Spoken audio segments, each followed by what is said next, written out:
Vote কারচুপির অভিযোগে 2021 সালের ফেব্রুয়ারিতে সামরিক শাসন জারি হয় মিয়ানমারে। জনগণের ভোটে নির্বাচিত সরকার প্রধান নোবেলজয়ী অং সান সুচিকে গৃহবন্দী করে দেশটির সেনাবাহিনী। সেই থেকে জান্তা সরকারের শাসন চলছে মিয়ানমারে।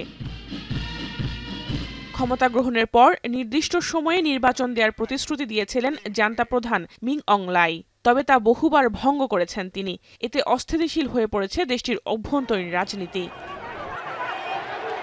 টানা 4 বছর জান্তা শাসন কোনোভাবেই মেনে নিতে পারছেন না মিয়ানমারের সাধারণ জনগণ। দানা বেঁধেছে জান্তা বিরোধী ক্ষোভ, আর সেই ক্ষোভের বিস্ফোরণ ঘটায় দেশটির বেশ কয়েকটি সশস্ত্র গোষ্ঠী। শুরু হয় গৃহযুদ্ধ। 2023 সালে Arakan army, Ta'ang national liberation army ও মিয়ানমারের ন্যাশনাল ডেমোক্রেটিক অ্যালায়েন্স আর্মি এই 3 সশস্ত্র গোষ্ঠী মিলে 3 ব্রাদারহুড অ্যালায়েন্স গঠন করে। এরপরই বেড়ে যায় জান্তা সরকারের উপর আক্রমণ। উদ্দেশ্য ক্ষমতা থেকে সামরিক সরকারকে উৎখাত করা।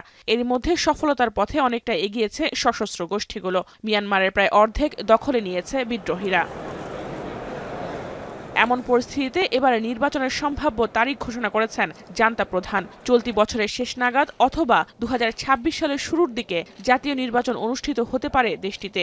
শনিবার বিষয়টি নিশ্চিত করেছে মিয়ানমারের রাষ্ট্রীয় সংবাদ মাধ্যম। তবে ঠিক কবে নির্বাচন হতে পারে তা স্পষ্ট করা হয়নি। সমালোচকদের মতে মিয়ানমারের স্বচ্ছ ও নিরপেক্ষ নির্বাচনের অনুকূল পরিবেশ নেই। গণমাধ্যমের স্বাধীনতাও খর্ব করা হয়েছে। এছাড়া দেশটির প্রধান রাজনৈতিক দল অং সান সুচির এনএলডির বেশিরভাগ নেতাই কারাবন্দী।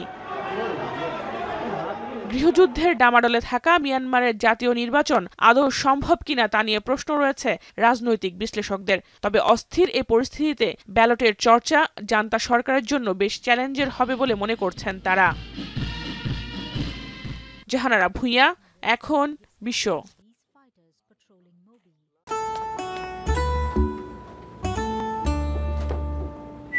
এই ঈদে জুয়েলারি ক্লোদিং এ বিকাশ পেমেন্টে ডিসকাউন্ট।